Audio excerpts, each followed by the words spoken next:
I'm going to record on the computer. Feels safe. Yes. So I don't know how much space I've got on my Zoom account. They only give you a little bit. Yeah. Okay, I think we're good. Okay.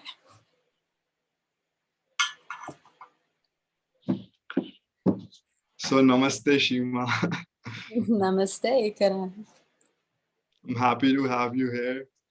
And the fact that we could meet and decide to have a conversation. Such a blessed, holy moment to be able to share in this, in these ancient lineages, you know. Yeah. So yeah, I'm gonna say hi because there are a few people who joined in. So hello everyone, and this is Shima. She is currently residing in Johannesburg, and she's a Tantra teacher, practitioner, and I was lucky to meet her in Rishikesh 2 years back. And it's always been fun learning from her or just meeting her or bumping into her. So somehow we decided to have this little talk, and yeah, I give this stage to Shima. Yeah, it's been beautiful to meet you, Karan, and just go deeper into this lineage of India with you and share. And it's really been a beautiful blessing. So I'm not sure how you want. Do you want me to introduce myself, or you want to just begin with some questions? What do you feel like? Yeah, I mean, if you could say a little bit about yourself or anything, whatever flows. Okay. Sure. I've been in Tantra now for 22 years. I had my first Tantric experience in 1999 in San Francisco, actually. And then I came to India, and I work at the, I went into the Osho Center there and had my first meeting with India as well. Which I always see with India is like them holding such a profound mother energy, and always asking from me a deep surrender when I come to India. Something in me wants to be let go of. So when I get a feeling, oh, it's time to go to India, I always get a bit nervous. Like, oh dear, what am I going to have to surrender? So that started in about at the end of 2000 in the Asha Center, and then I went up around India more. And then I worked. I came across a man in South Africa. His name's Swami Rahasya. And he had gone through like this really deep death experience. He had almost physically died, and then his body continued, and something of his being ended, or something of his, I suppose maybe his personality or his egoic state ended, and some new energy rose in him. And he's from South Africa, but he was with Osho, so that was really a large part of his work, his holy work, the Osho Sannyasin work. And I met him, and he was this, awakened man here in Johannesburg. It's like, don't expect it. Maybe if you go to India, you see it a lot, but in Joburg, it's not so common. And I was very lucky just to find him in Johannesburg. And then I started working with him. And what felt like happened, Karan, really was like a new spiraling lineage of Tantra came through him, and also there were some women that are now called Dakini that he attracted to him. So in the beginning, there were 3 of us, and maybe a year or 2 later, a 4th one came. And somehow between the central group, this man that had awoken and this woman that had somehow found him, we kind of, and I don't want to make the full claim of it as us, it's hard to quantify it, but a new school of Tantra arose on earth here in Johannesburg in South Africa through the meeting of this man. And it's a very interesting conversation, which maybe we can go deeper into. But it's like, as this new flowering of Tantra arose in Johannesburg through this man and these women that came to him, the Tantra, it shifted form a bit. You know, it doesn't look quite like it did in India 1,000 years ago or whatever like that. It changed to meet this modern day environment, you know. And it also changed through our evolution. We knew people, we knew beings on the planet, and it comes through us. And so it has a different flavor. And I feel the school that was born here in South Africa, it's got an African quality, which is really beautiful. That African Mama Africa energy, you know, it's got a very deep magical lineages come from Africa. One is called Sangoma, very powerful lineage, you know, which people don't know so much about, but there's a lot of ancestral lineage around awakening here in South Africa as well. So this lineage is like, it's an interesting one. And I find it's got quite different qualities to what you might find in the US or Europe. Of course, there's similarities, but it has its Uh-huh. own African flavor. And so this man, Swami Rahasya, his deep interest was to help the return of the divine feminine on earth. Maybe he might language that different, but he was really interested in this lineage called Dakini, which is a lineage of, in this case, there's different aspects and dimensions to it, but in this case, it's when a woman embodies the wisdom line of the feminine. She embodies that. And you know, that word comes from the Tibetan lineage, and there they bestow it upon enlightened women. I feel in our modern day, maybe the woman isn't fully, because hasn't fully come into enlightenment when they give her the title, just because it can take so, you know, lifetimes and lifetimes for that to happen.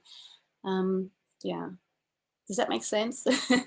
Yes, it does make sense, and especially that you say that there was a different taste and like a new flavor of tantra. For example, you're saying arose, Mm-hmm. and like I don't know much about what tantra entails. So like, what does this path mean? Because there are different paths which people walk or are on. Like, so what would, like, let's say if someone who's just heard the word tantra, for example, in India, you'd be amazed that we have this deep cultural and spiritual history, but still a lot of people are like very disconnected. Like even I have not a lot of idea, like, you know, what does it even mean?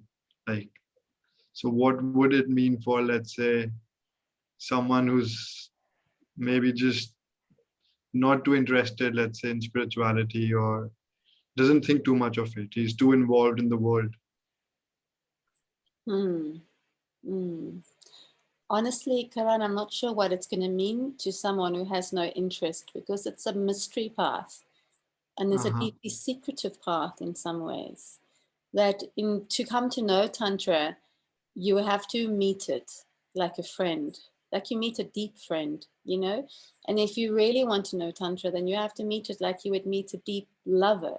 Like, like it's very hard to explain a person fully until you've really known them, either as a profound friend or family member, or as a partner, a lover for many years. And Tantra is very much like that. It's very much how I see Tantra in a way.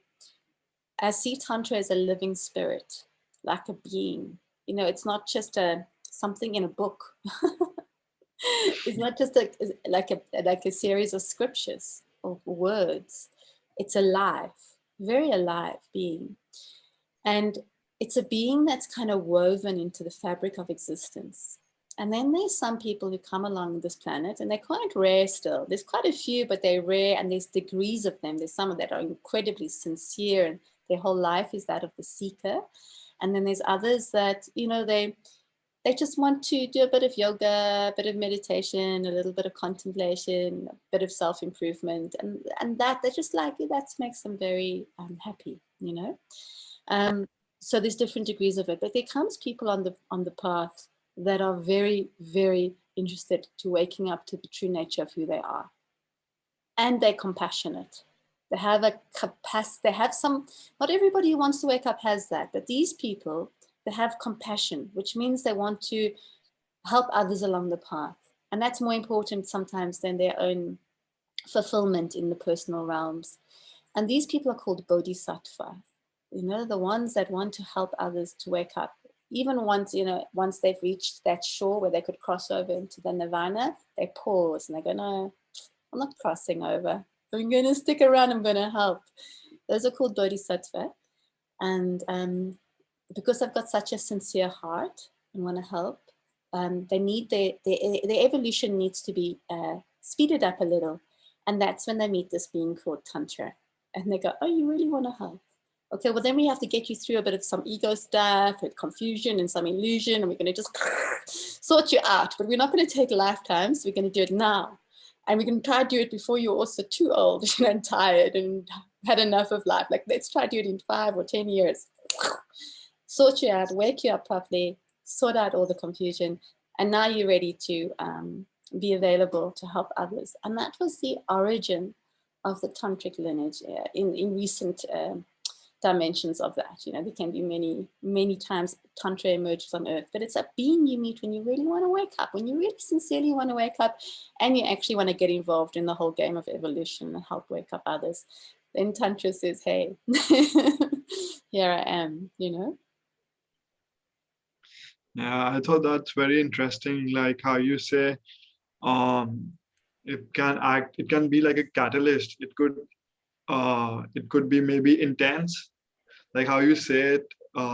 What I get from it is like someone who um, is serious would not be the right word, but someone who's really interested and who's pondered upon life or been like, okay, like there might be something more. There's this inner yearning and trying to follow it. So, and like you said, like some people, like I can speak for myself, like, um, we like the idea of spirituality or like, meditate a little or do some yoga.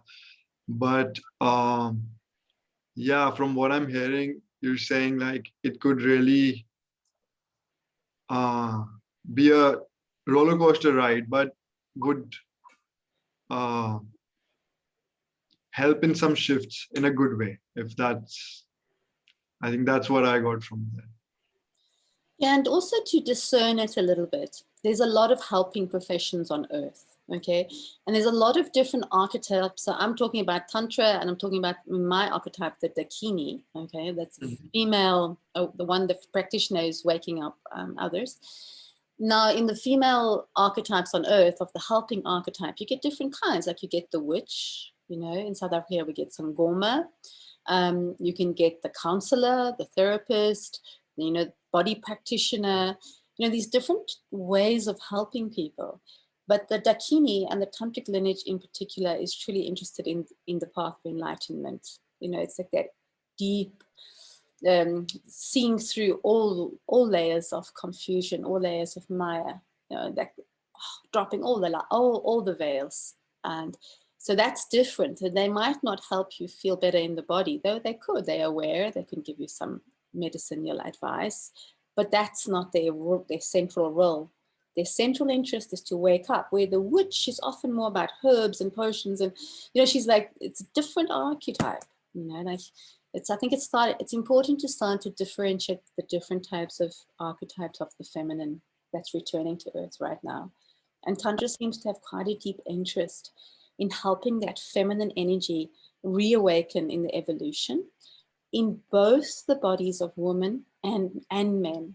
It's becoming really relevant that men are starting to turn into their feminine energy as well, because that the feminine energy in the man is often the vital key to enlightenment, to awakening. That was in the patriarchal time, it's been a little bit missing in the man's body. The piece has been missing, Mm-hmm. And there's nothing wrong with any of this. It's just in the evolution. We take different, we learn at different things at different times. But right now in the evolution, it's becoming important that everybody is revisiting the feminine within them.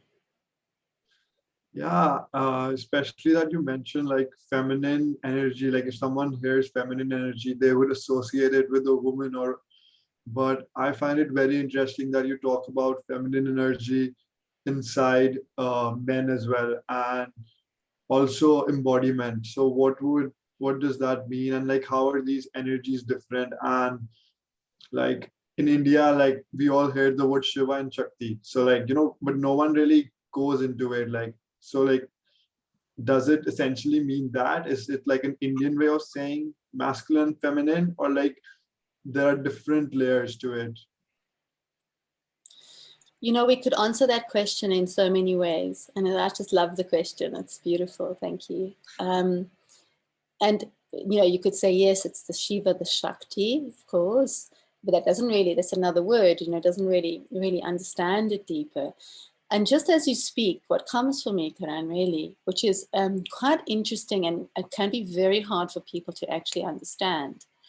But in the dimension of energy, of spirituality, if you feel into the masculine energy on the spiritual path, the masculine energy is often that empty awareness. And when you really drop all the veils and all the confusions and maya around the mind becomes like an infinite expansion of emptiness, where all kinds of dimensions can appear in that emptiness of the man, and that pure masculine presence can rise in that emptiness. It's like that. But it's a fine energy. It's a spiritual energy. Okay, that's sort of more the masculine. But the Shakti energy, or the feminine energy, and I mean, we can talk about it in so many ways. But right now, I want to talk about it in a more controversial way, I suppose, which is the feminine, the earth energy, the mother, the pulsing mother energy, is more holding, like when you come into that energy. So now let's talk about enlightenment. If the masculines are enlightened, it's kind of like they often talk about the emptiness of the mind and the vast expanse of mind and the diamond mind and all that. It's all about spirit. It's all about reaching up and high. Where with the feminine aspect of enlightenment, it reaches down and in to the earth, into the strong energy. Some people call it the Kundalini energy. And this energy is quite like a more thick. It's not like spiritual energy. It's got like a honeyness to it. It's like, oh, this is energy, And we really start to feel it. And if you really connect to it in the body, you will have to name it as sexual energy. It's got that nectar, that richness, that sexual pulse. It's like a rhythm of the earth. It's like a movement of the being. And so what we start to find, which is really interesting, is that the feminine, her domain is more the sexual domain. And why that is interesting is because on our planet, the sexual domain in recent times has been, I feel like, handed to men. It's like men are sexual beings. It's starting to change now, but it's sort of like, and men if you just go down into like a sexual meeting with someone, men often dominate that sexual meeting. They control it, like the speed of the lovemaking and the rhythm and all these things is controlled. Oftentimes, can be, there's many exceptions, but as a rule, as a generality, it's controlled by men. Okay. On our planet at the moment, yet the male domain is more spirit. So the feminine is actually calling in the sexual energy. And in a sexual meeting between a man and woman, that sexual energy is going to be like more embodied by the woman. If she's awake, it's going to be more embodied by the woman, right? So that's a really interesting aspect of the feminine and masculine. The feminine enlightenment happens as we go down into the sexual energy of the earth, and the masculine enlightenment happens as he rises up into spirit. And of course, in the Tantra, we don't like to choose between them. We like to have both. But yeah, do you see there's like quite a part of the feminine most people don't understand at all, that it's the domain of sexual energy, the feminine, the Shakti. I really like how you say like Tantra wants both of them. Yes, of course. So is it, for example, you're saying masculine energy is more like light, more subtle, and feminine energy can be like more feeling, more anchoring. And sometimes like when strong sensations arise and like they're not necessarily um, pleasant, or like just because they're strong, one can think they're not pleasant. So could that also, those thick energies, for example, which can be overwhelming, could that also be part of the feminine energy? Yeah, I like what you're saying so much. And what I hear you saying, you know, it's like when people get into strong emotion, like a rage or a grief or a strong emotion, the one that's kind of difficult to stand in the center of, you know. Yes. So the way I see it, it's like the emotion is like the final expression. So like they say I'm in a rage, then feeling is before emotion. So it's like maybe the rage is just this really strong energy I'm feeling, rah, strong, and then it becomes a rage, you know? So it's emotion, feeling, and then behind feeling is energy itself. Just the pure energy that isn't in duality. It isn't in, oh, I'm in rage or I'm in peace. I'm in rage, I should be in peace. I'm too passive, I should be in rage or passion or something, you know? It's not in duality, it's just pure source energy. And that thick energy that becomes emotion is how a lot of women in a kind of current evolution on earth, the woman kind of movement and a woman's awareness on earth, a lot of women are learning how to embody emotion and feeling to find the source of the feminine energy in their being. So if I can truly embody a feeling, it gives me a doorway into the energy of the feminine itself. That's one of the methods of Tantra at the moment, of sourcing the feminine being inside of you. And men can do the same, but at the moment I see there's a lot of men are doing it as well.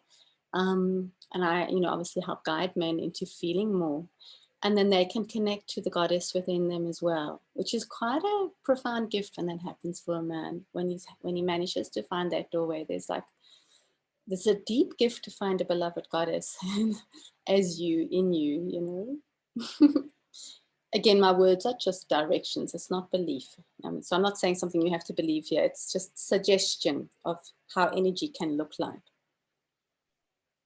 Yeah, I really like, especially, for example, you said that I'm not asking anyone to believe or just follow something, but how you're pointing, how like even different teachers, for example, it could be Muji or anyone, they're always talking about pointings, like there is not always a point for the conversation, but there are pointings. So another thing you mentioned was, for example, duality. You talked about, let's say, if I'm feeling emotions and I'm feeling rage, but then I'm also thinking with my mind that, hey, I also want to be peaceful. And then there is that duality. And I feel like these could also be very heavy words sometimes, like, like duality and like sometimes like these spiritual buzzwords. I mean, obviously there are pointings behind it. So like, what could you talk about there? Like duality could be like feminine, masculine, good, evil, and like how to integrate our own selves. Like what is the mind's role there, or is there any role for the mind? Like, So there's different ways to look at this word duality and to try explore the teaching of it. But it's the way, so I've just come from one direction, but let's use the word polarity as a pole. So let's say inside you, there's an energy pole. And let's give an example of that. On the extreme side of that pole, you're very human. Like you're very like, someone cheats you of whatever change at the shop, you get upset, like you're very human. And then on the other side of the pole, you're divine. You're a god. And you can easily, like, if even if something really terrible happens, like a deep war, like we hear in the Bhagavad Gita, there's this incredible war, but there's, God is there, and there's absolute transcendence. What is their war? This is time for you to learn. And what is the problem here? So it's like the God can look at the war in absolute neutrality and just like it's a story to engage and expand into your heroic qualities. What is the problem? You kill your family, whatever it is, so there's that polarity in us. The human who gets so involved in the tiniest thing can trigger them, and the divine who's transcending even the most challenging of stories, let's say. So that's the polarity. And then I want to just come back to that in a moment. But the duality for me in that moment would be the voice in the head, which is in the division. It's like going, I should be one or the other, and one is better than the other, and I must choose in a way. And then we kind of enter this dance or this game of duality. I'm tired of this tantric path, and I'm just going to be myself. I'm just going to be human, stuff that, to search for enlightenment. And then you go into the enlightenment side and go, oh, geez, I must have a feeling about whatever, losing the friendship of someone. I can just transcend that feeling. But so that would be duality, trying to choose one side of the pole. But on the tantric spiritual energies, we go, hey, wait a minute. If we are both, let's choose both. And what we start to discover, which is really beautiful and fascinating, is when you choose like the human part, and you really get into that humanness, you really get into the heart, you really get into entanglement with people, and enmeshed in the, wow, look at this flower, look at the sky, look at this being, oh, this one's really frustrating me or something. You really go into your life and embrace it with your human quality fully. How does this touch me? Am I touched by this moment? Somehow the divine also expands.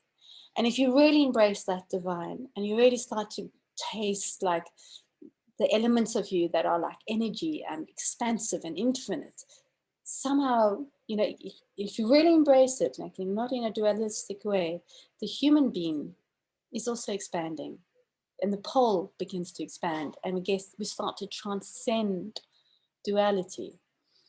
Yeah. Hmm.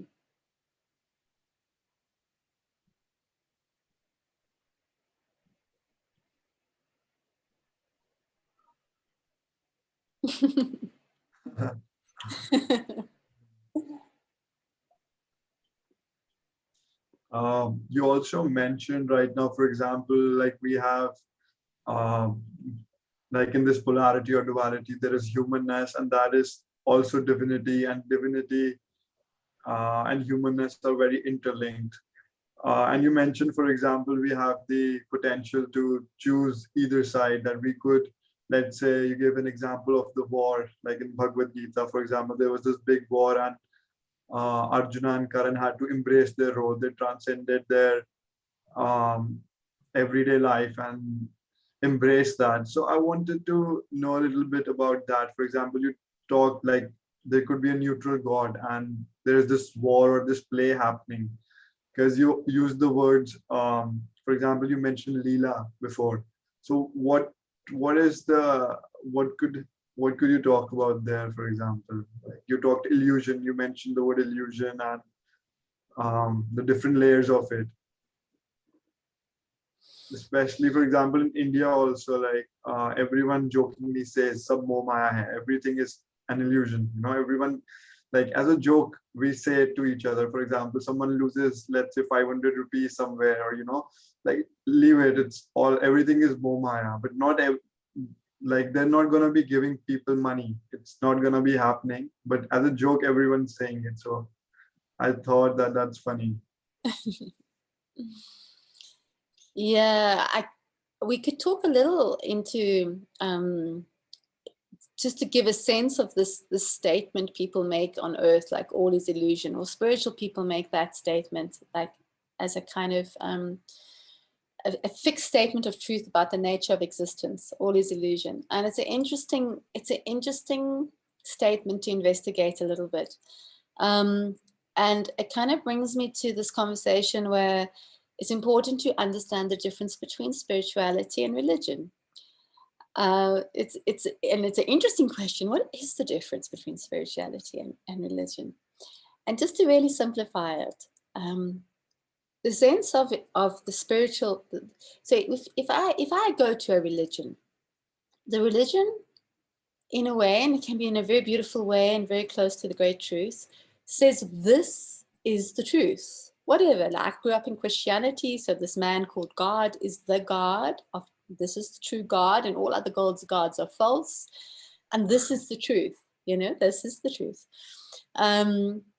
or this is how women should be, or this is how men should be, and that's the truth, or this is how relationships should be, or this is when you should be allowed to have sex, and so forth. You know, it's like, this is the truth. So that's for me religion. It you know, it has many beautiful practices like prayer and ritual and many beautiful things, but the essence of it is it informs you what truth is. In the spiritual path, we say, no, wait a minute, that's quite nice, you know, or it can be exceptionally beautiful, but wouldn't it be even more beautiful if you yourself had a practice where you could know truth directly, not from me, but directly, that you know it directly. And so then they say, well, how do we do that? Yeah, that's a good idea. How do we do that? Okay, fine. I tell you what, we need to give people practices to do. Meditations, body practices, mind contemplations. And sometimes, and again, like people are really sincere about waking up now, then they sit with the guru or maybe a Dakini or someone who's like, you know, in the awareness streams of his life. And that person is like really engaging you on a personal level and checking you out and feeling you and really connecting to you. And then they tell you to do a practice just for you. It could be some repeated one that I think this is a good one and many people do it. Or in this very moment, they come up with some new practice and they go, Karan, you need to do this. And if you do this, you're going to see the truth of things, right? So that practice, all is illusion. It might have different roots, but one of the roots is a Tibetan Tantric master called Atisha, a very profound man. And Atisha developed something called the 7 steps of mind training.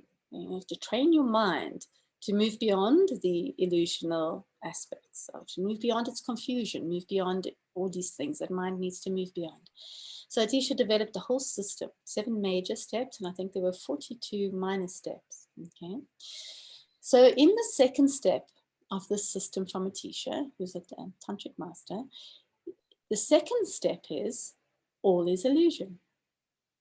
The third step is, once you get all is illusion, drop the second step. So it's like, and so let's get into the context of it. Atisha is working with the mind.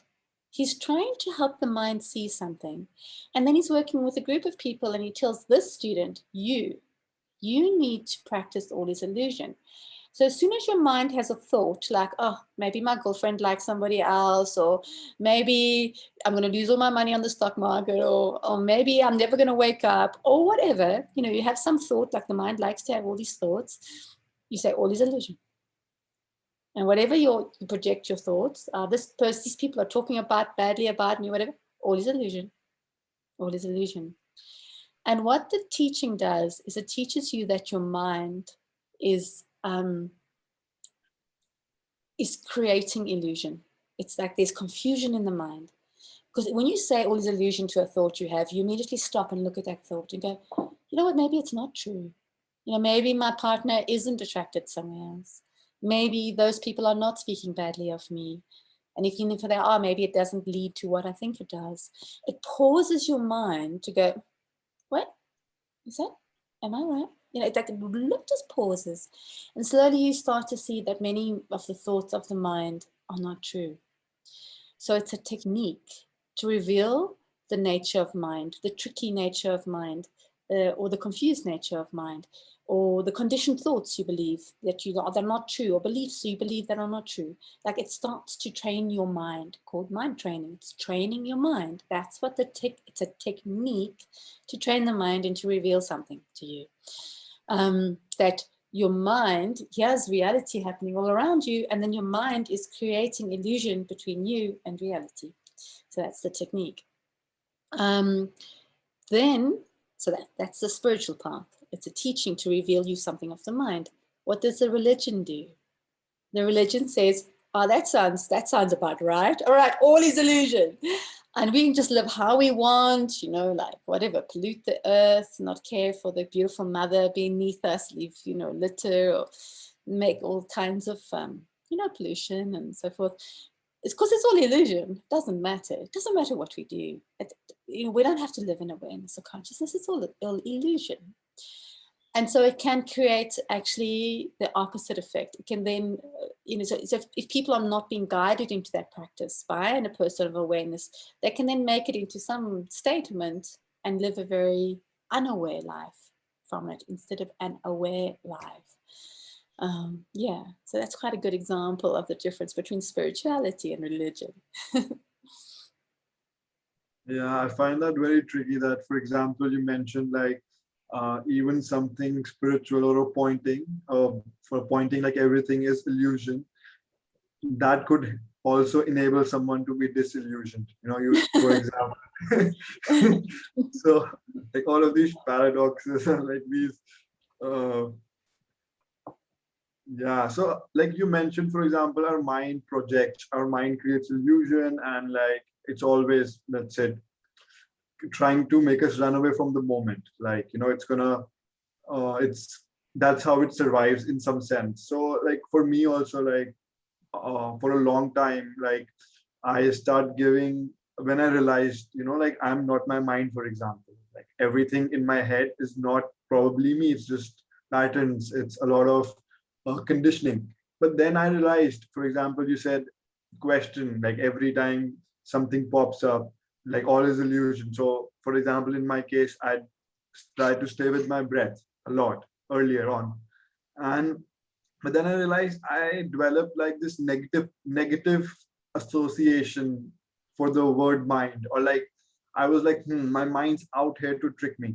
So like I want to talk about that as like in the path, like sometimes you just get stuck, and anything you could call it the spiritual ego trap. Again, these are just words to try to convey what I'm saying. So how to like discern, like how to discern when is my mind my friend, for example, or like how could I enable my mind body complex to work in attunement? You know, Karan, to answer directly, you is, I would really have to engage you profoundly to see where you are on the path, like in this moment, not where you were yesterday, but this moment. And that would take quite an in-depth look for me. What I've noticed is that it's helpful, this practice is helpful just to play with it like a game and make it all is illusion. Whatever I thought I have, you know, it's all illusion. Just to really drink it, just to, it's almost like we've gone into that one direction in life where, you know, most people on earth believe all their thoughts is absolute truth. Like they've like, this is the absolute truth, you know, like whatever I think is true. And you've seen that happen to people, and you try to have discussions with people and so forth, but whatever they think is true. So that's like we've gone in that, call it polarity. And now to try to balance it, to go into the other polarity, um, you need to be able to go, everything I believe is not true. Everything is illusion. Like it's just, it's almost like we balancing. So we went so far in the one direction of believing all the thoughts. Now we're going so far in the other direction of believing all our thoughts. And then when you do that, when you go from one extreme to the other, sometimes you find the middle way. And when that middle way arises, it's a very kind of, truth is for me always a very simple thing. So for example, I'll be driving in my car and I'm thinking I'm going a route, and then I'll hear a simple voice in my head and it just says, you know, you're going a really long way. What about that way? And then I look and I go, oh, that's right. And then I know that's not illusion. I know my mind is just being the helper that it was designed to be. It's not caught up in some conditioning from my childhood telling me, or whatever, some story, you know, that's not true. And I get caught in that story. You're not a beautiful enough woman and you should be, la, la, la. And then you get caught in the story. Oh, maybe I should go to gym more, eat better. And then it's like, and there's this whole story that the mind entangles you in. Now that's very different to, maybe you should go a different route. Or sometimes I can be speaking to someone and then I could have this whole fantasy about them, and you can see it's more fantastical. And other times, it's happened to me occasionally where there's just this soft feeling in me and that says, "Hey, careful of this person. There's something not quite right here," and it's not like an emotional entanglement. It's not like a story. It's just like a little something on your mind is trying to help. It's putting some pieces together. It can see something, and it just says, "Just be careful. Yeah, something's something's a bit off, have a look. And then it's like a different feeling, you know? So that's how you start to discern. I find when the mind speaks simple truth to me, it's not just the mind, it's also a bit of intuition, but it's empty. It has emptiness and a simpleness, and it doesn't have that kind of energy that you must believe me. You know, it's not sticky and tangled. It's just, you know, blah, blah, blah. One time I nearly drowned. I was going down the whitewater rafting in Zimbabwe on this really amazing rapids, and the water took me down, and I was going, and there was a little voice in my head, and it simply said, I wonder if I'm going to die now. Just curious. It's like that. Then you know. I'm just curious. I wonder if I'm going to. There's no emotion at all. It's just curious. Yeah,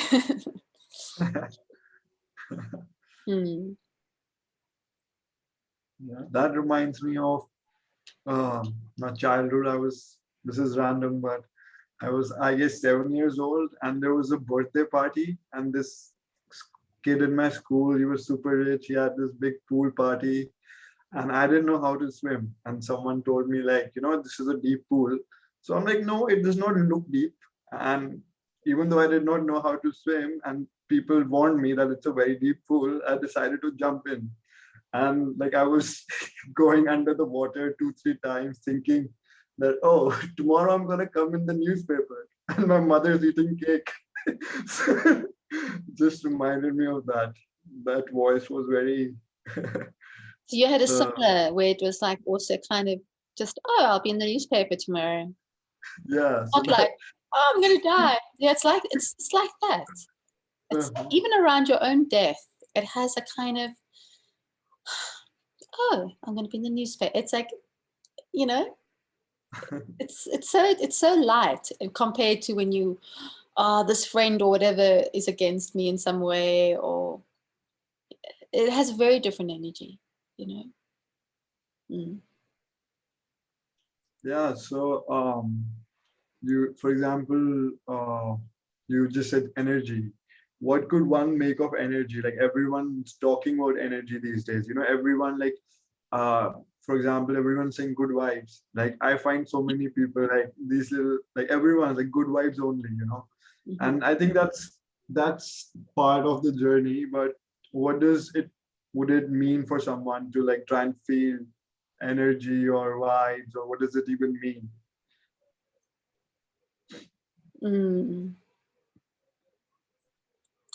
You see, even the word meaning, it pertains to the mind, and energy is when you've stepped beyond the mind. So this practice we've just been discussing a little, all is illusion. Once the mind starts to release its hold on the reality of its dictation of reality, you need to defend yourself. You need to protect yourself right now because there's something not so good going on around you. And then we take our energy, these people are against me, or life's against me, or this is terrible, or this is wrong, or this shouldn't have happened. We take our life energy and we push it into those places to protect ourselves from the wrongness, And people do that to such a degree and so habitually that they don't experience energy anymore. All the energy of their life force is into the defended aspects of their life, their egoic aspects. And so they feel themselves just as a very physical being and very kind of, so as you start to deeply, deeply relax, as your mind starts to relax its position its commentary, its position on your life, and the mind is relaxing. And you start to enter the moment as the beloved. You start to enter this moment as this like pulsing love affair. It's great love affair with the moment. Suddenly, you start to experience life quite differently as a flow of energy, as that flow of Shakti and Shiva flowing through your being. Sometimes the energy is thicker and more sexual or more vibrant or more pulsing or more like a nectar. And other times it's just this vast emptiness of awareness, which is also an incredible feeling actually to connect to that. So you start to feel different aspects of energy when your mind isn't caught up in too much stories, too many false layers. You feel this exquisite meeting of energy, and you feel yourself as energy, much softer, more fluid, changeable. And I remember you telling me some interesting stories, how this has happened to you in India, where you started kind of dissolving into the moment.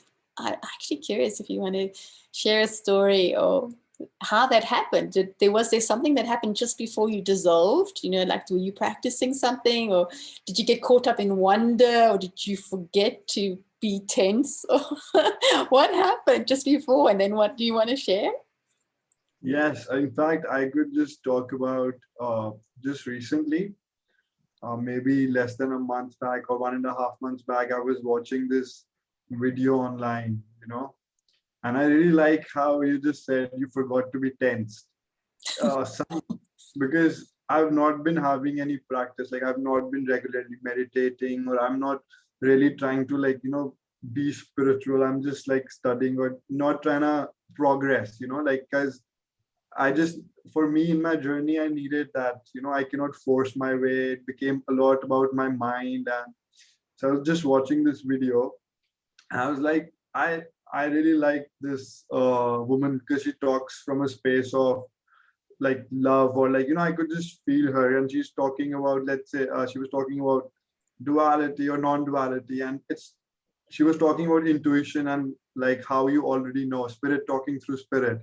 And it was just like any other day, I'm watching this video, and all of a sudden, like, I was just sitting here. In fact, I was completely sober, and all of a sudden, she was literally talking to me, and there was space and time just changed. And I got so scared, because I was like, okay, is this like, do I accept everything, and like life as I live it, does it stop? Like some sort of egoic death or whatever. And again, eventually I got back, because I stopped that expanding and expansion.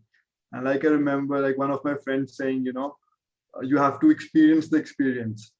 And like I paused. Like I always end up pausing, because like I said, like there's so much energy, or like it's so new to me, and I just feel like scared. Maybe that's my mind being scared, but this is what I can talk about, and this has happened to different degrees over time. And I'm not looking for it no more. It's not like I want these things to happen or not happen.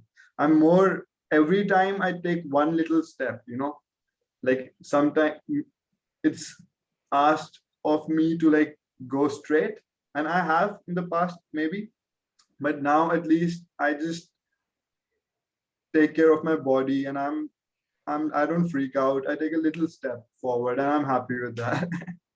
So yeah, maybe you can tell me a little about what I'm saying. And I love the way you can slip into the energy like that. It's such a gift, Karan. Honestly, it's a blessing. I also like the way you describe it, because in my journey with Tantra, it felt like at a time I was like racing up the mountain of enlightenment. And then I hit all kinds of like obstacles on the way, and I just like kind of bounced through them.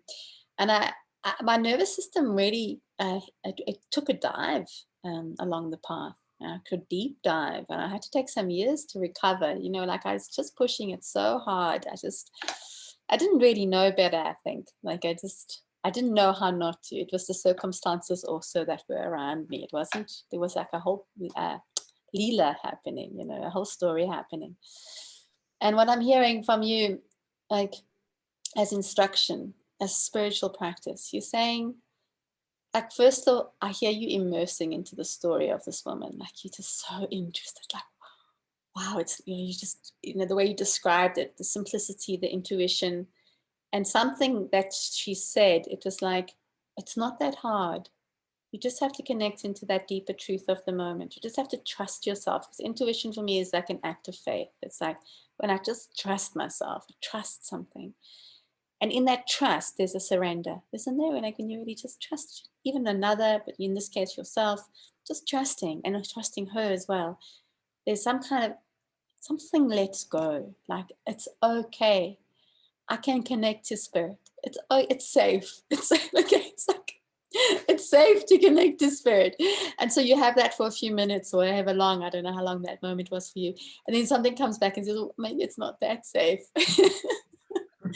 And you stop. But that's part of your nervous system regulating, going, okay, we had a taste, we had a dive in the ocean. And that's great. Now let me just come back into this kind of normal and reality, call it. Let me just feel myself again here. Regulate the nervous system. Say, look, you see, you can dive. Next time, maybe we'll spend a few more minutes there or something. Let's see. And you're navigating between worlds. You're navigating between the human and divine, and you're including both. And I sense in the evolution of spirituality and Tantra, because anything that's alive is evolving. God, Shiva, Shakti, all the gurus, everybody, everything, the ocean, everything's evolving, right? And I feel like where I was on the path, it was like, okay, like, get there or die. I was like, you're either gonna wake up or you're gonna die. Like that's how I was. And I just honestly don't recommend it. But for some people it does work. But in the evolution, it's actually saying, okay, you can really push deeply and go in, and then you can also take breath and just consolidate and pause and see where you are. And that's such a deep honoring of you, Karan, and I really appreciate that, because we need some self-care. We need to eat good food, we need to stretch our bodies, have good conversations with people, and then have these expanded moments, and then take care. I feel this is a nice way in the evolution. Yeah, but gentler, not as much warrior energy as it used to be.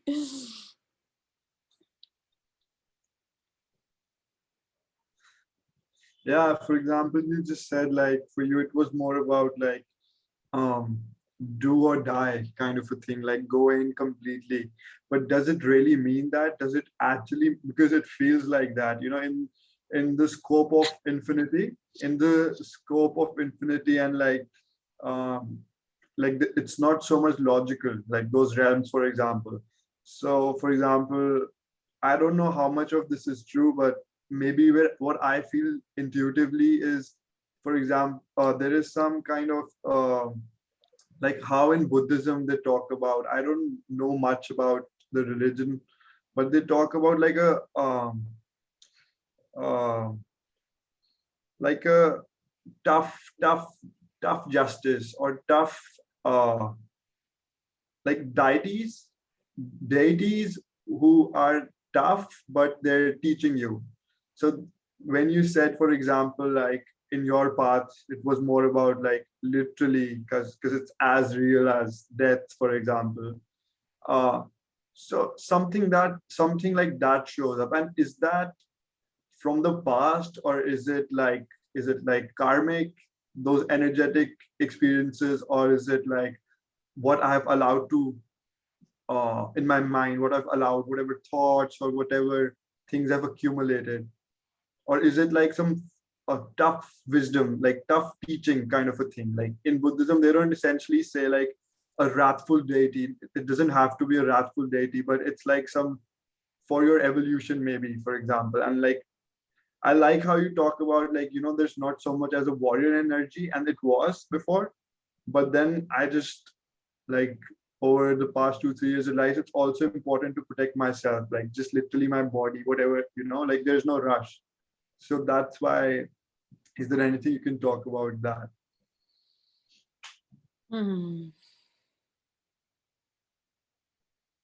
It's sometimes you can think of it like medicine, like say now you're prescribing medicine to someone. There's some medicines on earth that are really ruthless, like chemotherapy. And there's obviously debate about that between people on the planet as well, when to use it, when not to. And some people will totally swear against it, and some people will say it saved my life. But it's a ruthless medicine, isn't it? It's like some people don't even survive it. It's like people take chemotherapy and they die from the chemotherapy, they don't die from the cancer. So it's a very challenging medicine. And on the path, and this can also take discernment. It's like sometimes there's just, you meet a ruthlessness in a human being or in life. It takes a discernment, but sometimes there might be something that no matter how gently your teacher is working with you or how much they're trying to guide you, or no matter what they do, this structure, we talked about relaxing so profoundly, but maybe there's a structure that just doesn't want to relax. It's just convinced it has to defend itself, and no matter what you do, it won't move. And eventually something in awareness, like, it's not like, I don't think teachers go and sit and think and go, like, for me, it's often very spontaneous. I don't go, oh, I should really strike that one. It's not like, sometimes you can see, wow, there's a stubbornness here. How would I meet that, But it's like, it's often a spontaneous arising where awareness goes, the only way past destruction, this person, is that dark deity, the Kali energy or something is necessary here. There's nothing else we can do. Like, there's some demon here or something. There's nothing else. We have to cut the head. Like, we can't cut it slowly or gently. We just got to cut it.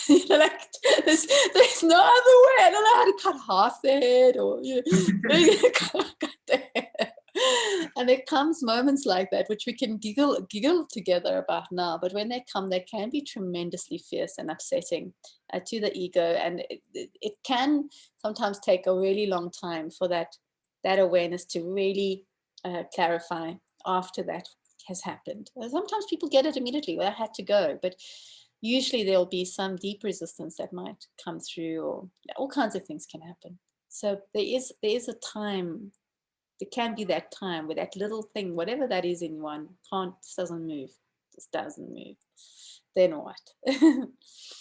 Or sometimes you're walking on the path and you get to the chasm in the path. It's like you've been cool and he has a huge place and there's no way across except to jump and risk a huge fall. You can't tiptoe, you can't take a little step, you can't pause for your nervous system. You either jump or you don't. And if you don't, that's as far as you go. It's like that. These are those points, and that's got nothing to do with any other teacher or even deities. That's just between you and the moment. Am I going to jump, or am I going to sit here and hope someone comes with a rope? I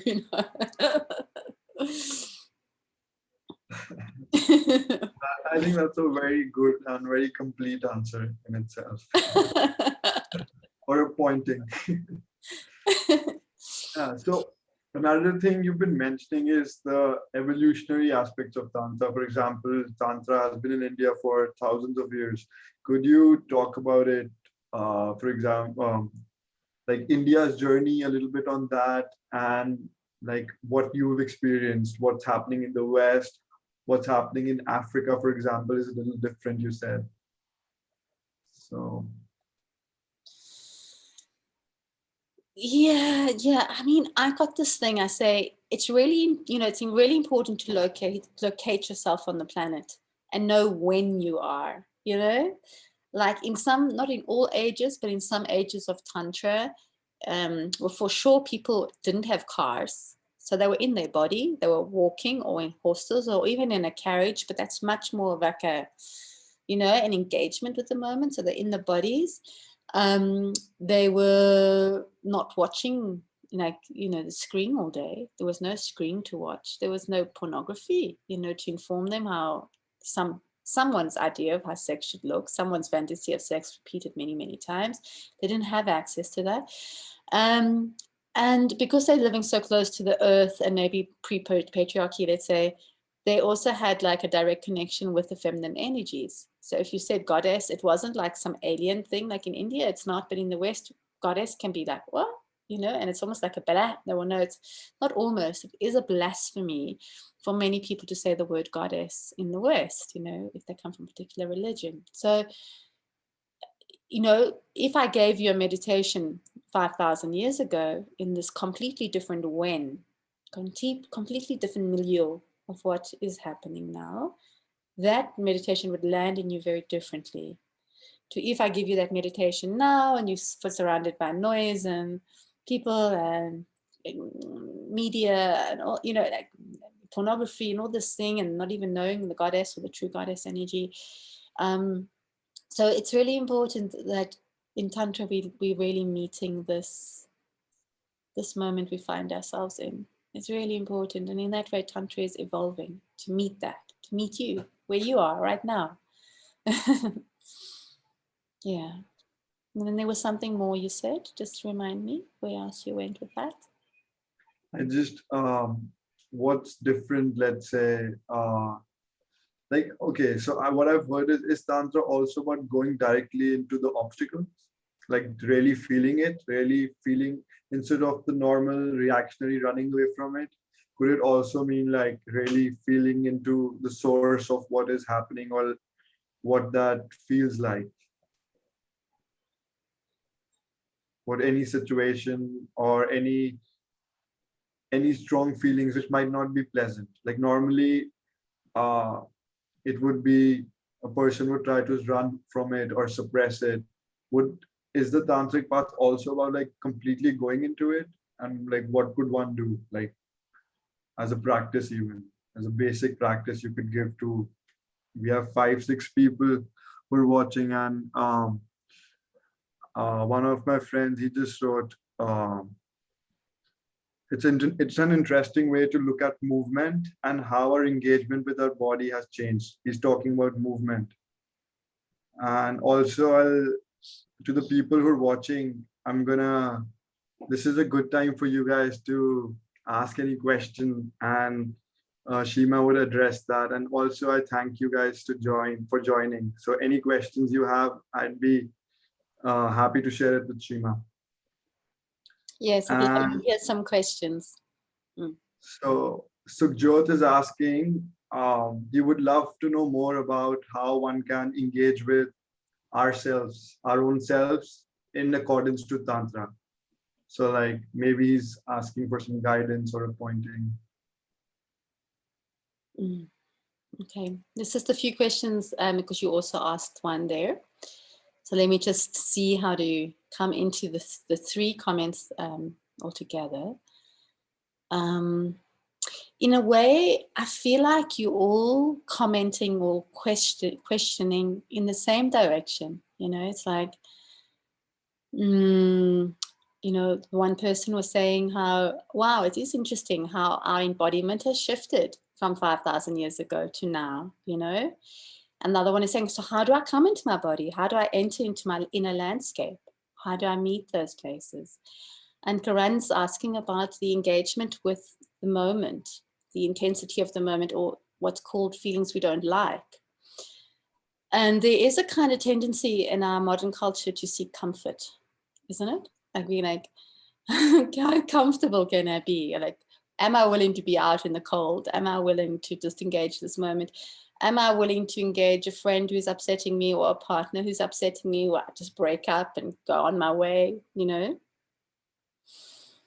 So to move beyond illusion, we have to, if we're on the path, it's important for us to also turn into moments that are not what we like, to turn towards the moments we don't like, especially the ones that we don't have so much choice about. You know, like someone is dying, or there's an end of a breakup in something, or you know, something you lose something. We often don't like moments where we've lost something. We can lose pride, we can lose the job we want, we can lose a competition, we can, with a friend, or, you know, we can lose something. So in order to expand the polarity of who we are, yeah, whether it's divine and human and so forth, we need to expand the polarity of feeling. So if I'm here and I'm going, oh, sometimes I'm quite happy, and sometimes I get a bit sad. And that's the polarity of my feeling. That's also the expansion of my being. How much I can feel the moment is truly how much you exist, how much you're willing to feel this moment. Not how much you're willing to think it, how much you're willing to feel the moment. So the practice is like, how can I turn into feeling this moment a little more?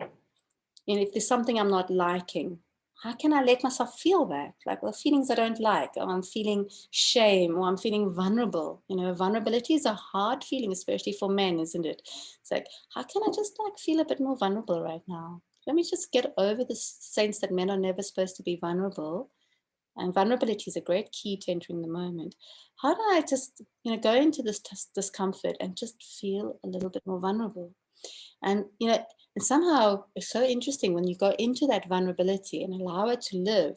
Sometimes your warrior aspect can get stronger. So that kind of one that can hold the power and protect the vulnerability in you, because vulnerability is something that can be attacked by others. The warrior can get stronger, the vulnerability can get stronger. It's like, so it's about expanding yourself by being willing to feel more. Again, you can do it like Karan is expressed earlier so beautifully with how he engages expanded states of energy. He enters them and he explores them and he allows himself to really immerse. And then he goes, okay, let me just take a moment and a breath. And next time maybe he goes deeper into it. So it's like the same with feeling. You can do that. And that can be a really beautiful practice to also enter in. It's quite a deep question how to enter in. And that can, but let me come more to that. I just see if Karan has some response here before I go talk too much. No, I think I'm really liking what you were saying, so you could continue your stream. Yeah. Mm. So feeling is something that is happening inside of you. Like at the most it's happening on the skin, but if an emotion especially, it's happening in your inner landscape. So if you're willing to be present with any feeling, the old tantric, that's the Shiva direction to Parvati about feeling, was to, whatever the feeling has been ignited in you. Say now your beloved ignites a deep feeling of desire or a deep feeling of love. Let your beloved ignite that feeling in you and then enter the feeling as if the feeling is the beloved and see if you can let that feeling expand. So that's a way of entering, beginning to enter into your inner landscapes, is to engage feeling as a beloved, any feeling, and especially an uncomfortable one. Like saying, I feel a deep shame. When shame can happen, sometimes you feel shamed, you feel exposed, you feel like, well, I've done something wrong, I've been witnessed by a group of people. It's like, in life, when we stand up, we can be seen. And when you can be seen, you can be hurt. And, this is a vulnerable place to be seen in the world. And some of us are standing up and being seen. But so say now you stand up and are seen in the world, here I am, and you feel vulnerable about it. Into that vulnerability as if it's so that then is something that's catalyzing vulnerability in me. It's a gift, it's a grace. I turn into that feeling. What does it feel like? What is its texture? Does it want to close? Does it want to hide? Maybe it even wants to be seen a little bit. What do I do with it? How do I feel its texture? And then if I feel courage, I can invite it to get a bit bigger. Even fear, even anger. But when you're doing this consciously, when you invite the anger to get a bit bigger, it doesn't mean you're going to go out into an attack space. It means you're just going to feel more of that really strong energy. So it's like, whatever. So it can be delight, it can be pleasure, it can be desire, it can be love, it can be anger, it can be grief, vulnerability, shame, whatever feeling, just see if you can enter it just a little bit more. Just let it grow a little bit more in you than what it was a moment before. Instead of trying to control it, make it less, see if you can let it grow a little. And that'll help you enter into your inner landscape and start to know yourself on the inside of your skin.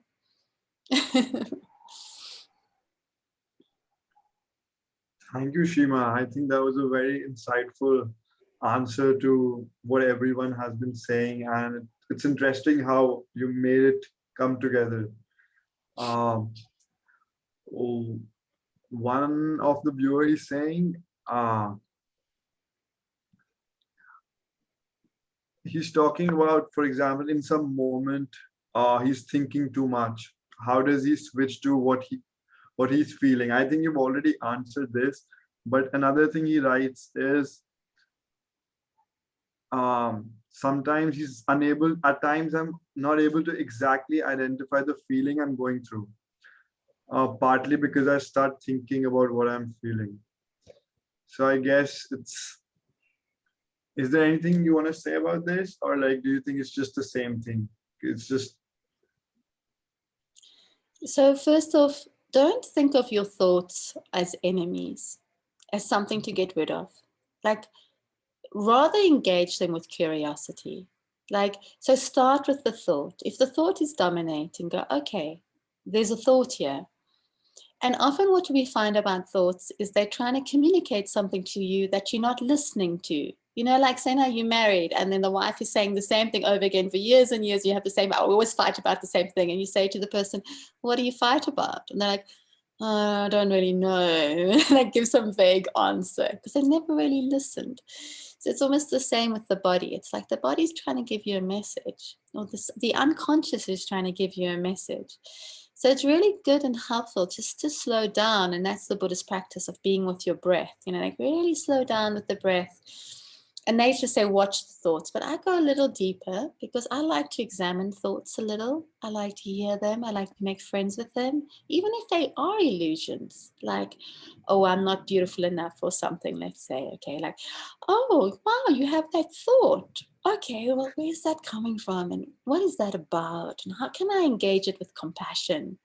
Maybe there's a part of me that really feels like rejected and neglected by, maybe I've rejected some part of me, and it's like trying to talk to me. It's like, I'm not beautiful enough.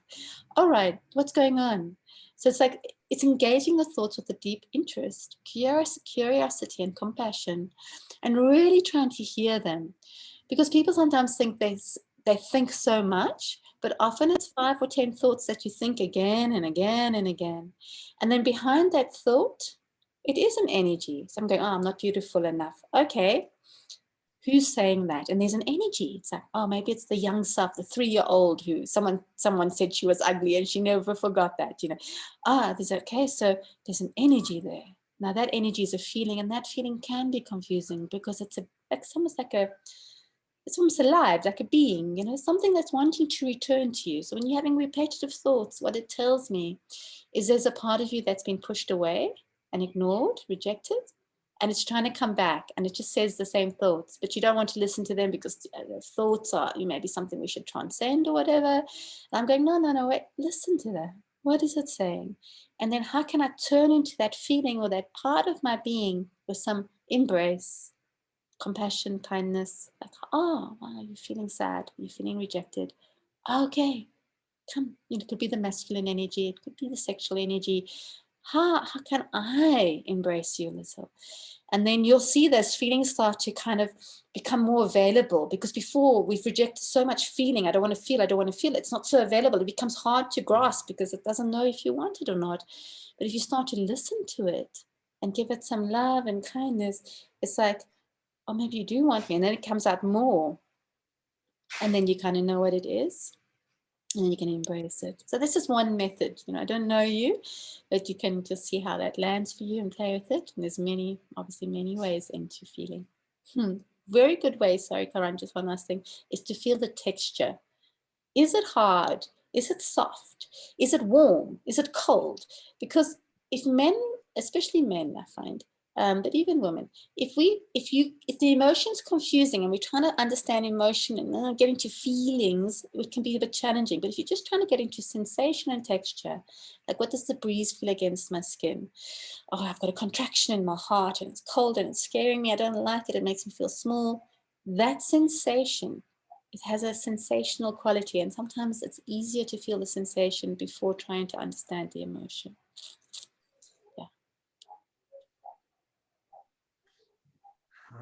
That I really like what you said, Shima, that it's easier to sometimes like feel into the sensation than to understand like the emotion. Mm-hmm. And even the Sukhjot was asking this question, he thanks you.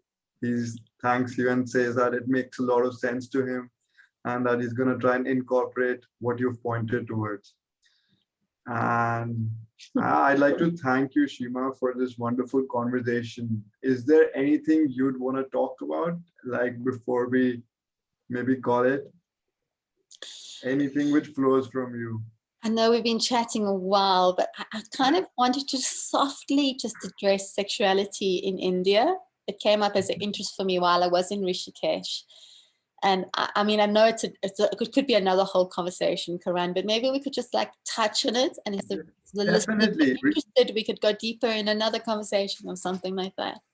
Yes, we could totally go in. I think there are still 6, 7 people watching, and So we could totally take some time into that. Yeah. Anything you want to talk about? So, you know, I come to India, but I'm definitely on the outside. So I just want to name that, and we honor that, and honor whatever I say might not be quite the truth, and I'm not in it. I'm not, you know, it's just a little bit on outside, but it's also stories I've heard from people living in India, so, and people I trust, and so forth. So it could be a general story and many exceptions. But what I'm hearing a little bit, and even noticing, because I've been traveling to India for the last 20 years, is there has been a change in how people engage sexually. So before it was quite conservative. I mean, I think it's still very conservative sometimes, but it was kind of very particular how people engaged, and often must be married and so forth. I mean, that was always, even 20 years ago, that was changing in certain classes. But now it suddenly feels like there's an explosion, maybe from media and so forth, that is inviting, especially younger people, to change the way they meet sexually. You know, like I'm hearing a lot about hookups and very quick and casual encounters. And the woman I was talking to in Rishikesh, she was telling me that she was saddened by what she saw, that she wasn't against sexual freedom at all. That wasn't what she was saddened about. But she was saddened that people were having such casual encounters that was forgetting the sacred essence of sexuality. And I thought that was really interesting. And what's really interesting about it is the West has gone through something similar. You know, the 60s, there was the sexual revolution, and they went through this kind of explosion of like, okay, we can do what we like with our bodies. And they went into all of it. And then slowly found out, and if you talk to people in the West, everybody has different views, but a lot of people will say, wow, that having many casual one night encounters isn't that satisfying, actually. It could be a bit fun or adventurous at the time, but it isn't as wonderful or as exciting as it sounds. And especially if people are not in the one night encounters taking the time to have a beautiful meeting. Um, and so I just wanted to express into that, because I have a hope that India might have the grace of learning something that the West has learned about this without having to go through decades of it. I'm hoping a little, and that might be a gift, you know, because it's always good to learn from each other. You know, you guys are ahead in yoga, we might be ahead. So let's swap, you know. And maybe not, you know, let's see what you say. Yeah, I think that is very funny that you're saying that we should. That's also like kind of sex, like sex, spiritual sex. I don't know, like following, learning practices and ways of being. Um, yeah, I think from what I know is like amongst our peers also, like we are definitely more liberated than, let's say, 10 years back or 15 years back. And definitely like social media, like all of this globalization has a role to play. And like our parents, because they were suppressed more, so I guess somewhere they have allowed us to be, make our like decisions, even though a lot of times they have their own internal conflicts. But because a lot of times they don't want us to like be at the level of survival. They're providing for us, so a lot of times they have seen that life where their parents control everything about their lives. So maybe that also has a role to play. But what could you point towards? For example, you're saying yes, like people are more liberated and there's the hookup culture, and like we have these dating apps and people just meet there. So but like what are you pointing people towards? Like how could they be more conscious, or like what are you pointing towards? What could people from India, let's say youngsters, learn or practice? So yeah, two things arise in response. The one thing that happened in the West with the sexual revolution is the sexual revolution gave permission for people to say yes, where before they weren't really allowed to say yes. Some did, but it was very under the covers, no one knew. And then suddenly this came and everybody could say yes. And what they had to learn was also, men and women, was also when to say no. Like when to say, hey, okay, I can have this wild sexual freedom, but right now I don't feel an energy with you to make love, and I'm going to stand in my no. So they had to kind of like, out of that deep yes, that, you know, how that thing swung, we spoke about it earlier. Let's swing all the way to the other side. All is illusion. Okay, we always say yes to sex, kind of thing. I'm exaggerating. I'm sure everybody has their own nuanced experience, but then I had to go and like find, okay, so I always said no, and I've always to say yes. Now what's the middle way? Like, what is not just even the middle way, but what's the true way? What do I actually want in this moment? It's a really important question, and it brings me to a piece of around desire and my experience, because I'm kind of a child of that time, you know, like a bit later, but it's like I'm part of that wave of the sexual revolution. I kind of get born into that wave coming through Earth, you know, and there was this kind of desire to break from the past with me and say yes when I want, you know, as I wanted to say yes, and sometimes getting confused about that. And in my experiences over my lifetime with men, I can tell you, I've brought it in through the Tantra conversation, but maybe in all my experiences I've had, and like I can include multiple experiences with one partner, I've never had men stop and say, Shima, what do you desire? Like truly, not just like what is hot for you, what's your fantasy, what turns you on, but what do you truly desire? And what we have to just pause and realize, you know, in the undoing of patriarchy, in the new evolution where we kind of now both rising as men and women on the planet, the masculine and feminine are rising together, which is such an exciting time. But as we come out of patriarchy, one of the keys of patriarchy was that the feminine, her desire doesn't matter. Patriarchy, it took the work of the feminine away from the feminine. And the feminine in Tantra, we see the feminine is like, when I told you that feminine is kind of very strong in the sexual and the masculine is very strong in awareness. The feminine is very strong. Her power is desire, right? That's why I desire this. And when she's in marriage, she says, I want my children to go to this school. And then the husband has to find a new job, and he has to like find out, oh my goodness, we have to move, and he has to find the action to fulfill the desire, you know. So the masculine is all about action and how to fulfill desire, and the feminine is that desire itself. But in the patriarchy, that desire in the feminine gets shamed, it gets suppressed, because that's her power. So if you take that away, you actually suppress the goddess.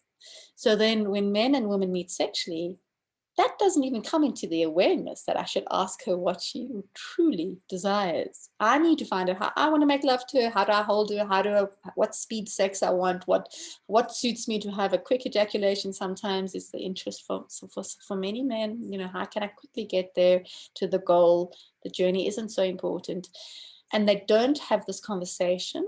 And a woman don't even pause enough to go, hey, he didn't ask me what I desire. Why am I making love to him? If he doesn't care what I desire, he's not going to care much about the sex with me, you know?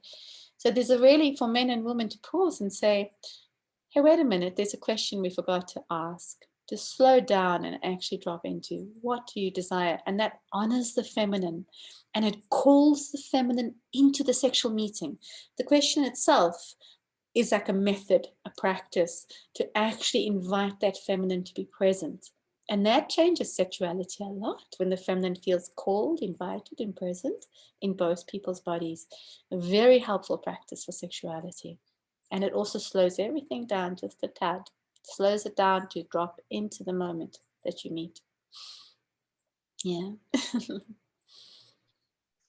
I think you're talking about how like there's a need to communicate and for guys to be more vulnerable and trying to tune into their partner. And hmm, what would that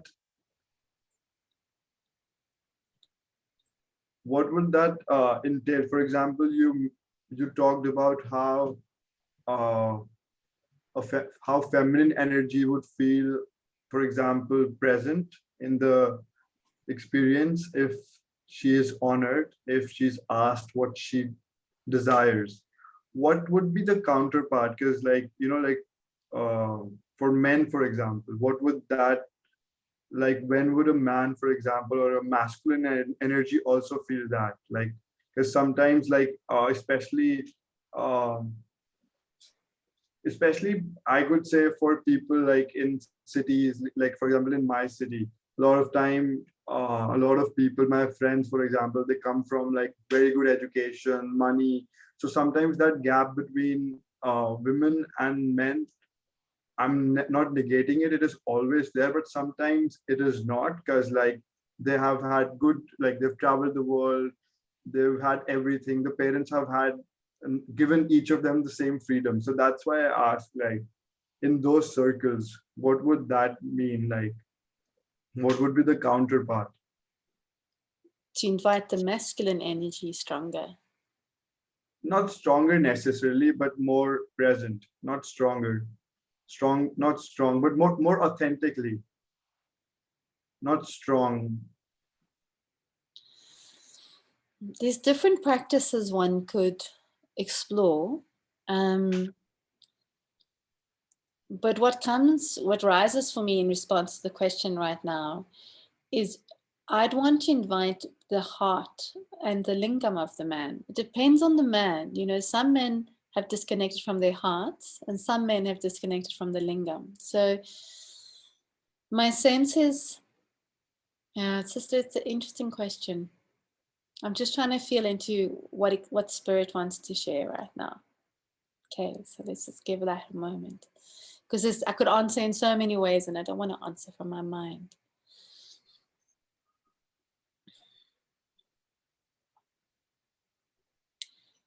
So often these practices I'm sharing, like the desire practice from right now, there can be a huge amount of work around that.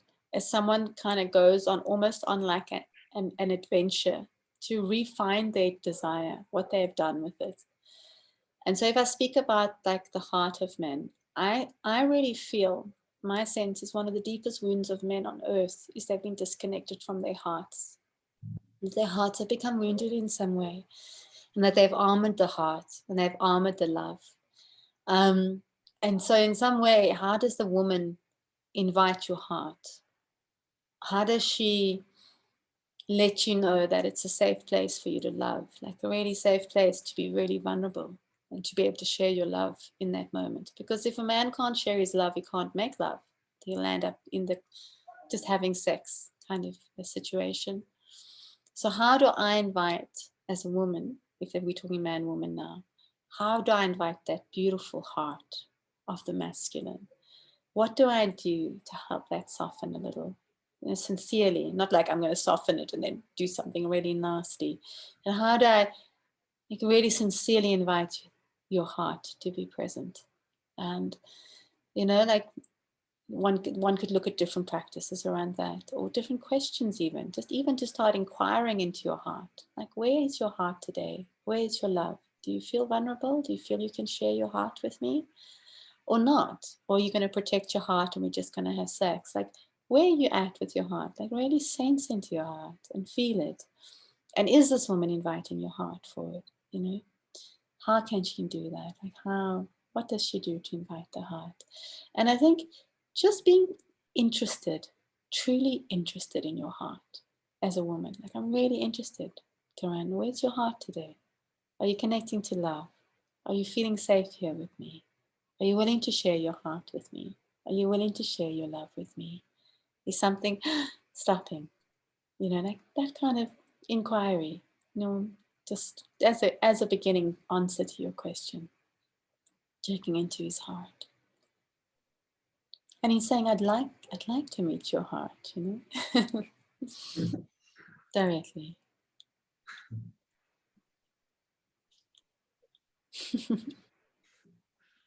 Thank you, Shima. Thank you for How does that make you feel when I say those things to you?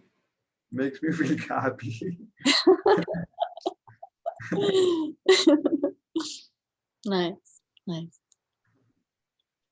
So yeah, I think we thought we'd have a 30-40 minute conversation, and it looks like we're having a good time.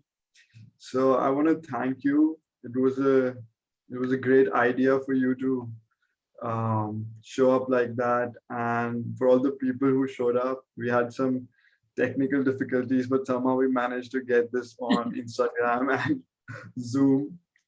So um, yeah, and maybe we could do something in the future. Maybe once I've done my exam, we Yeah, could I do love some. that. We could do a monthly program, have some Yeah, questions.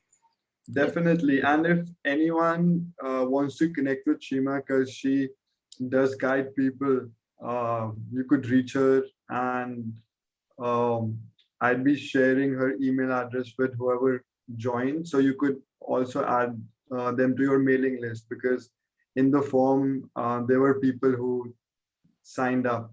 So I'd be sharing that with you. And thank you again, Shima. And Now, Karan, I also want to offer online, some more, I did some online work last year. And this year, I actually may be offering some online work to men only around this armoring of the heart and around, well, you can connect with me and I'll send you what it will be about. But my sense is there's something of the masculine energy that wants some presence as a group. Because when I work with a group of people, and there's something we engage, because it's always on the edge of evolution. It's like always very present to the group. It's not like a set menu I work with at all. That will go out into the masculine, into the world. And I've been having this call to work with a group of men. I'm like, oh, a whole group of men and just me. That feels like, oh, but like strong, you know, like I'm having my feelings about that. But existence is pressing me a little bit to want to bring some work to men only, where they can engage a woman and bring their whatever they've got to a woman without other women witnessing them. So they're still engaging a woman, but they're being held more in a male circle, and the male energy is learning without having to navigate the male-female relationships of the group. So it just gives it a very a different emphasis. Yeah, but thank yeah, you.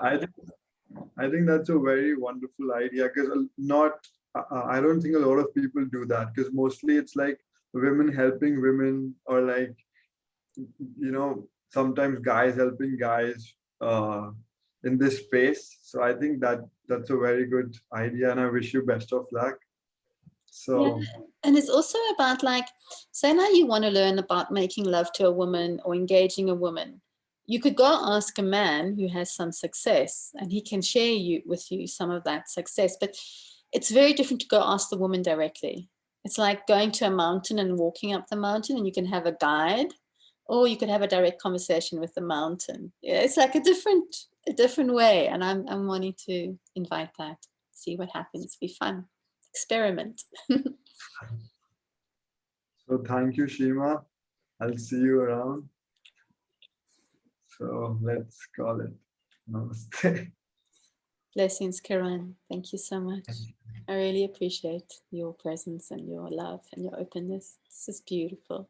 Thank you. And your Thank you heart. for your thank you for your teachings. Thank you for your wisdom and for your time. Namaste. Namaste, everyone. Thank you for joining us. It was lovely to feel you in the field. Mwah. Mm.